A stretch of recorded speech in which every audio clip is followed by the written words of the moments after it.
Hello everyone, welcome back to the channel. In today's episode, I'll be speaking on how you can learn to enjoy the journey. See, humans often, we have goals, and then we accomplish a goal, and then immediately we feel good. We get a dopamine rush, and then uh, on to the next goal, instant desire, immediately. That's not healthy. So one important way to sum up the theme of this episode is one of the main crossroads that we go through is deciding which hard we choose.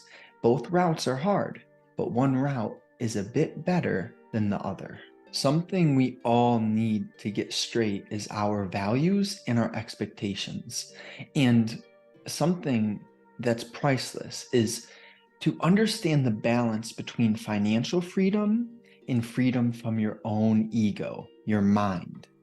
And where that starts is through changing the core pillars of your life. See, your expectations for what reality is, they affect how you think and how you feel on a daily basis. See, your thoughts turn into actions, actions turn into feelings, and feelings create the new feedback loop of thoughts. So that's all connected.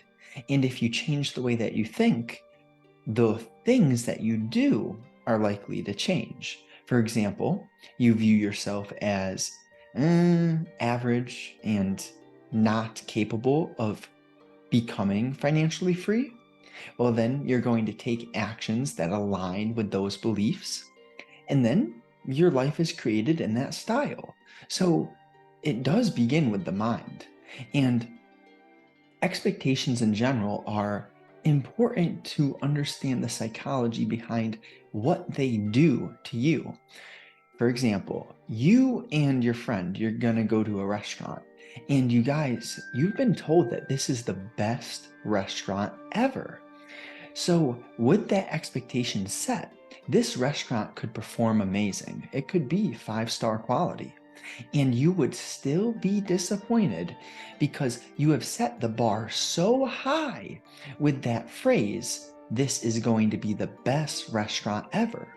So a little trick that I like, that I did as a kid without even realizing what I was doing, is setting low expectations for others and high expectations for yourself.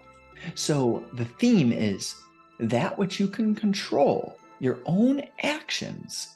You want to set high expectations for yourself because you control. But the things that you don't control, oh boy, this is where we create our own suffering. When we place expectations, we try to control that which we don't control. It leads you down just a very annoying route. And it takes a bit. See, some of my tough lessons that I'm grateful I had to learn, I was way overly controlling when I was a teenager, specifically with girlfriend. And hey, you learn lessons. See, failure, mistakes, they are only labeled that when you do not grasp the lesson. But if you're intelligent enough to realize, wait, I learn more from my losses and mistakes than from my big wins, then you're going in the right direction.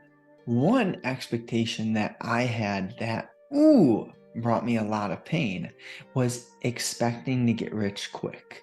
And my avenue vehicle for this was the stock market. Long story short, I've learned so much about myself, about life from the stock market. But in the beginning, I made it much harder than it had to be. And this was due to my expectation to get rich quick.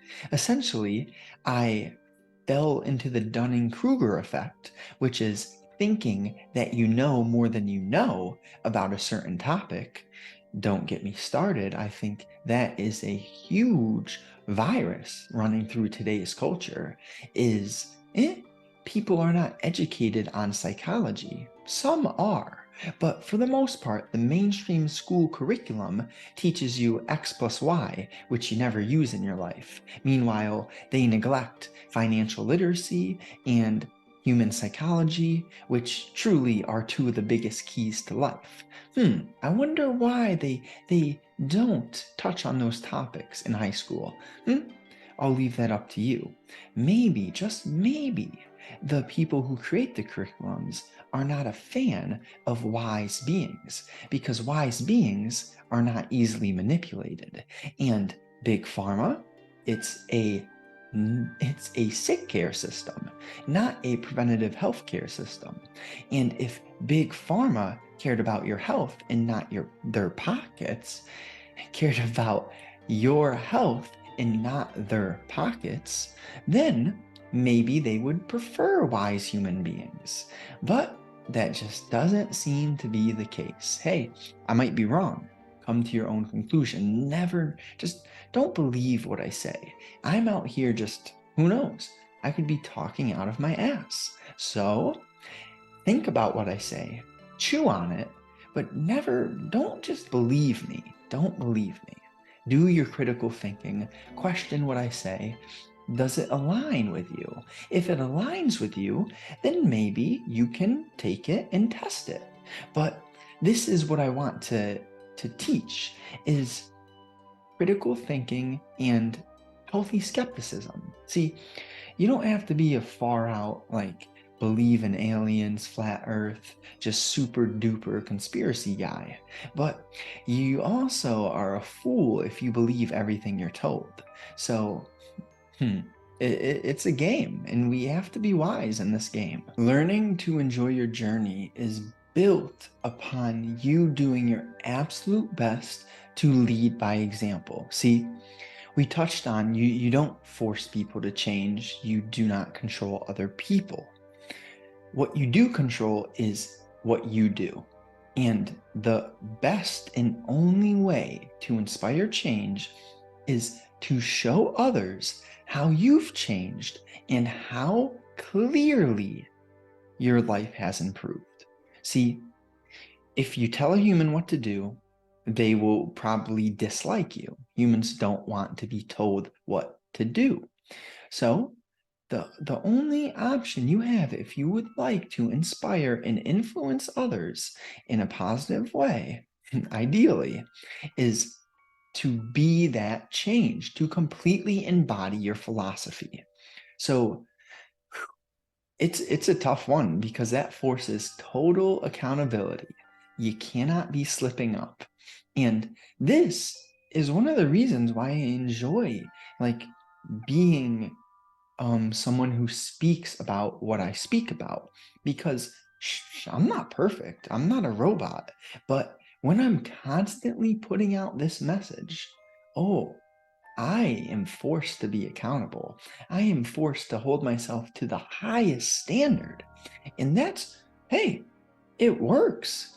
Like, I just have no interest in sabotaging myself for many reasons, many reasons. See, here's a theme, that as you improve your life, you'll begin to see more and more. You fill your days with good, healthy things. Eventually, you just do not have time or interest in the petty negative things. I used to argue, used to get caught up in unhealthy actions, but now I've created such a purpose, so many habits and moving pieces that surround my purpose. I have no time to mess up. Like, this is not in me. And when I say that, don't let me trick you into thinking that I didn't mess up many, many times during this journey. And don't let me fool you into thinking that I won't mess up down the road. What I'm expressing here is that I mess up way less than I used to, due to having a deep, strong reason to be the change, to hold myself to the highest standard. So I try to be clear in that expression that no one's perfect compared to yesterday's you, because there are some avenues that will consistently lead you to feel horrible no matter how good you're doing.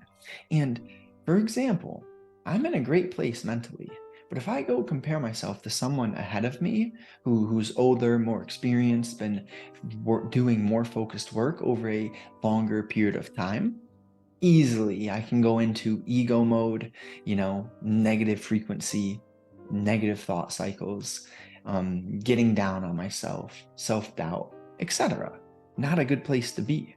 So comparison is the thief of joy, cliche. These things, they run true. See, everything I say to you, you already know it. You already know everything that I'm telling you. But the thing is, we need to be reminded more often than taught. So it's not like I'm bringing you new information. This deep within, you already know this. You're wise, but sometimes we have to get rid of the fool within us before the wisdom comes out. See, it's there deep down, but we also have that foolish part of ourselves, and everything's okay. You're at the right place at the right time. And it's important that we get really clear on what we don't want and who we do not want to become. Pick yourself an anti-role model. Unfortunately, the truth is there are probably more anti-role models in your physical reality than role models. And if you do not, for me, I needed a father figure. And Jordan Peterson really saved me in that area. He helped me clean my life up and grow up. Like, I was already heading in a healthy direction to even find him. But, if you need a father figure, consider checking out Jordan Peterson. He's so powerful. In life, hardship is inevitable. We will be in pain. We will be attached to things. Those things will disappear, be taken from us, leave us. And then we have a choice. See, hardship you can either view as a lesson and seek the intellectual takeaways that were meant to be grasped, or you go down the dark road of blaming, criticizing, judging. My life is so hard. So there are stages, and we go from initially being a victim, complaining, etc. Next, we go into survival. I'm grinding, I'm hustling. That's still not a good place to be. Lastly, you transition into thriving, where you learn how to enjoy the journey. You realize that the work can turn into play. You start learning how to truly enjoy your moments. This is when life actually gets good. And the key, a basic key to this, is the combination of faith in the bigger picture, action on a daily basis, consistency over an extended period of time, and consistent daily reflection, paying attention to what you're doing, how what you're doing is making you feel, and if you would like to continue to feel that way. So you choose wisely. See, hardship can be the greatest teacher, or it can be exactly what turns you into a soft, weak human, a human doing. See, we're human beings, but so many of us, they are stuck on a lower frequency, which, everything's right at the right place, right time. Not judging them. I'm not saying that they're wrong, that they're bad, but they've gotten caught in a low frequency, and they define themselves by what they have physically, materialist, or what they do. I'm a doctor, I'm a lawyer, take me seriously, I'm a businessman. These people, they're unbalanced, they're disconnected. See, you need to survive, you need money. To be a businessman is wonderful, but to be only a businessman is your issue. To be a well-rounded businessman who takes care of himself, who understands his emotions, who is compassionate, who does the internal work, who has financial literacy, who delays gratification, etc. That's a businessman that you want to be. But to be a fool a businessman who lives from the ego, a businessman who has money and who is not truly wealthy. See, notice my words. Notice the differentiations I'm making with language, because these are where the magic appears in the details. We benefit so much from understanding the common pitfalls and traps. For the mind, it's pretty much the victim mentality, the judging, blaming, etc. Because then you take away your own power when you do that. And physically, it comes down to your habits. And of course, we can have habits within the mind, within patterns and cycles of thought. So habits in general are one of the most important cornerstones for us to figure out, for us to get straightened. We need to clean up and grow up before we wake up. And by getting your habits straight, this is how you clean and grow up. For example, your sleep patterns, going to bed same time, waking up same time. It's simple, but it's deep as well, because understand the 3-2-1 rule. No food 3 hours before bed, no food, no water, or no liquids 2 hours before bed, and then no screens 1 hour before bed. I'm not saying you have to be perfect, but just if you can take a chance and do this for one night, I promise you, you will understand the difference. If you do the 3-2-1 rule for one night, just try it. Just try it. And then, I don't know, maybe you feel something. Just give it a chance, that's all. Closed-mindedness is one of the biggest pitfalls. If you put up your cognitive wall and you never consider new ideas, you don't question your own beliefs. See, I know this can be hard when I throw new ideas at you, because I was there once where I had way more unhealthy habits, and making change is uncomfortable. And then getting uncomfortable, it's not the easiest thing to do. But here's a quote to sum up my thesis. Sometimes your life has to get worse before it improves. Therefore, you might have to break down some of your comfort zones, which feels as if your life is getting worse. But if you zoom out a bit, if you understand why you're breaking down your comfort zone, why you're changing your habits, then you actually are getting somewhere, because you've zoomed out. And then when you have your ego's elastic band sort of snap back, you pull the elastic band and then it snaps back. That's what your ego wants to do when you're breaking down your habits, when you're changing your beliefs. Your ego wants to protect you. It doesn't want you to thrive. And that's the interesting part. So here, let me define ego in case you're unfamiliar, because I know this word, for me, it took a bit to actually understand. So what the ego is when you say, I'm this, I'm that, that is your sense of self, which is also called the ego. And there's another part of you. And this is an interesting differentiation.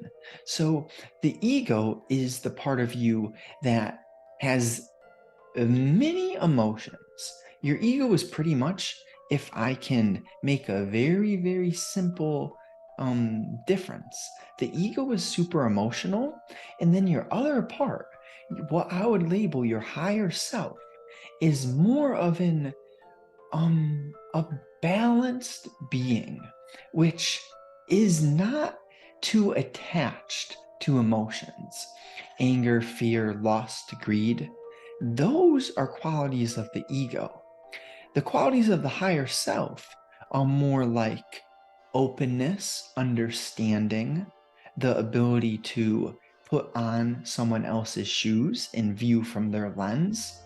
The higher self is more of a bigger picture view, who understands, okay, maybe your appearance is different from mine, but guess what? When you look at our eyes, there's something in our eyes. What is that? What is the thing that you look into when you stare into another being's eyes? That's the higher self. The eyes are the window to the soul. And see, we're very materialistic. We are caught in our culture right now because mainstream preaches fear, lust, anger, greed, those lower frequency emotions. But what we really are at our deepest core, we're beings. See, we're not human doings, are we? No, we're not. We're human beings. So what does it mean to be?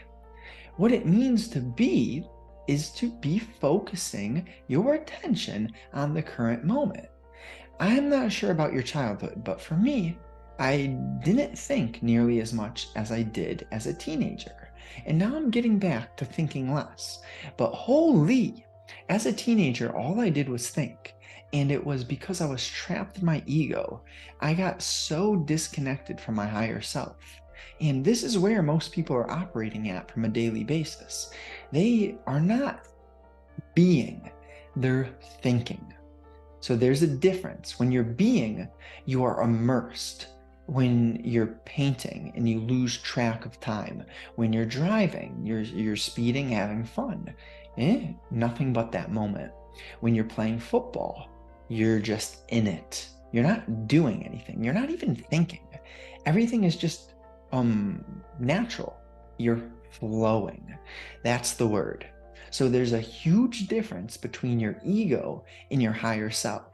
And if you can notice, if you can begin to recognize this difference, promise you your whole life changes. I guarantee it. Here's a few powerful questions that if you answer sincerely and you deeply aim to get some honest takeaways. See, don't be very serious in your writing. Just say, okay, I'm going to sit down, pen, paper. I'm just going to let it out. I'm just going to brain dump, get it on the paper. So what are my bad habits of instant gratification? For example, alcohol, porn, junk food, etc. What are my common urges and triggers for each habit? Identifying these urges and triggers and tendencies will raise your awareness so that before you indulge in the habit, you actually have a thought and it goes like, wait, I see myself, I feel myself about to make a poor decision. Do I know how I'm going to feel after making that decision? If you can have that thought process prior to indulging, you're leveling up. And what is the most destructive bad habit and how am I going to replace it? See, you need to subtract your bad habits, but you don't just subtract them and then drop them. What you do is you create the space by dropping it, and then you create a new healthy habit to fill that old time. For example, you spend 30 minutes a day binging junk food and however much time spending watching porn. You identify the amount of time, and then maybe you read for 25 minutes, and then you journal for 25 minutes. You need to replace habits. You don't just drop habits. And lastly, I'll have a link in description if you're interested in working with me. We will see if we mesh well before anything else. And you know this, I do these for fun. They have many benefits for you and I. Just help me out. Get the algorithm rolling, share it with a friend, drop a like, reply, let me know what you liked, what's your takeaway, and do you have any future video recommendations or ideas? I will